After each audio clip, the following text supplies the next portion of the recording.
কোনটু লইয়া যাম কাঠটু লইয়া যাম কাঠটু হালাত নিয়ে লেখা গেছে বলে 10,000টা 20,000টা মেশিনটা চলবো, কিন্তু ফ্যামিলিরে বুঝতে দিতাম না, এমনও সময় গেছে। তারপরেও মেশিনের টাকা জোগাইছি, মেশিন করছি, 50,000 লাগছে, 1 লাখ লাগছে, মেশিন করে আইছি, 5 কোটি টাকার উপরে নষ্ট করছি, কোনোদিন কারোর কাছে হাত পাততে হয় নাই, কষ্ট করে চলছি, জমি ব্যস্ত হয় না। 1 ঘন্টা জমি আমার বাবা, আমি কিন্তু এলাকায় বেশি নেই। অনেকেই বলছে যে আক্তার বাবার দিনে জমি বেচা রাজনীতি করতে, বিভিন্ন জায়গায় আমারও কয় বাবার দিনে সব শেষ করে দেয়। আমি বাগে যাই পাইছি 1 তোলা 1 গন্ডা আমি কিন্তু বেশি নেই, কিন্তু অনেকের কাছে রিপোর্ট আছে। আমি আমার কাছে চিফাসের পরে 2000 সালের পরে আমি ওই সময় থেকে ব্যবসা বাণিজ্য করি, নাইলে সানা থেকে অটো আনছি, সানা থেকে অটোর ব্যবসায়ী করেছে 5 কোটি টাকার মতো, এই সব রাজনীতি লুড়ে দিছে।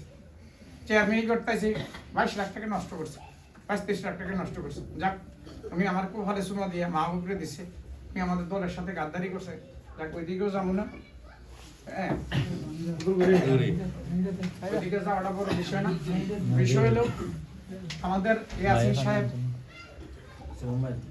আমাদের এলাকায় আসবে, উনি আমাদের এলাকার গর্ব, যাতে উনি আমাদের এত বড় একজন নেতা, উনি কয়েক হাজার কোটি টাকার মালিক, ওনার কোনো রাজনীতি করতে যাইয়া ওনার কোনো লোক আলোচনা 300 কোটি টাকার উপরে এই পর্যন্ত রাজনীতি খরচ করেছে। ওনার কোনো আগামী দিনে এমপি মন্ত্রী হলে ওনার টাকার প্রয়োজন নেই, কারণ হলো দল বেচা খাইতে এটার প্রয়োজন নেই। বলে এরকম একটা লোককে আমরা যদি সাপোর্ট দেই আমাদের কোনো আপত্তি আছে? আর এই 2 গ্রামের মানুষের যে আগামী দিনে যে উনি পাশে থাকবে, আমিও থাকবো, যে ওনাকে যেভাবে আজকে আমরা যেভাবে সবাই উপস্থিত হয়েছি, আজকে যে শেষ তা না, ওই দিনকাল আপনারা যদি সম্মিলিতভাবে ওনাকে সম্মান করেন, আজীবন এই 2 গ্রাম সম্মান পাবে। ওনাকে আমরা যেভাবে হোক আপনারা, আমরা 2 গ্রাম, যাতে কথা হচ্ছিল গিলাতলি মিটিংটা হওয়ার, এটা আমি কাইটা আমার 2 গ্রামে আনছি, অনেক যুদ্ধ করে শেষ পর্যন্ত তারা দিতে বাধ্য হয়েছে। আমি বলছি এক পর্যায়ে ঠিক আছে আমরা আলাদা আনবো, আমরা 3 গ্রাম এক করে করে নিই, ওনাকে দিয়ে আমরা 3 গ্রাম, আমরা 2 গ্রাম আলাদা আনবো। তো এটার কথাটা এক পর্যায়ে তারা কইছে যে না, যাতে মিডিয়াটা মাঝখানটা কিন্তু আমাদের ওয়ার্ডের গিলাতলি শাহপুরের, তার দামি করে ঠিক আছে 15টা লাগলাম, 15টা আমি দেবো আমার টাকা। তারপরে প্রোগ্রাম দাদুর ঘরে হতে হচ্ছে, তো আমরা প্রথম প্রোগ্রাম দাদুর ঘরে করলো, সেকেন্ড টাইম এসএন সাহেবকে আমরা যেন এই ক্যান্ডে আনতে পারি, আমরা এটা চেষ্টা করতেছি।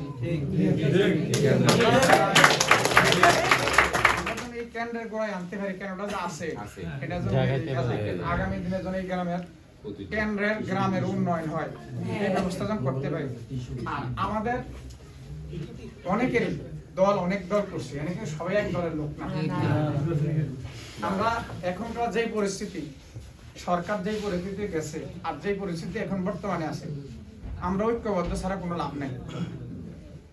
একটা দল চলে গেছে, এখন ওই দলের আশা যদি কান্দেন বা কান্দি, তাহলে হবে কি আপনাদের নিজস্ব লস হবেন, আরেকজনের লাভবান হয়ে যাবে।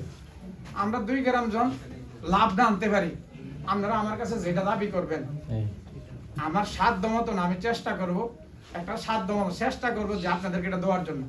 ওই যে সাধ্য মতন করে ছেড়ে দেবো ওইটা নাই, আমার জীবন মরণের খেলা এটাই। কারণ আমি ক্যান্সার আক্রান্ত হইয়া এই পর্যন্ত এই পুলিশ মামা, শাহ মামা তারা লইয়া, মাহবুব তারা লইয়া এই পর্যন্ত 2 ভাড়া অনেকগুলো মেল করে হয়েছে। আমি আমার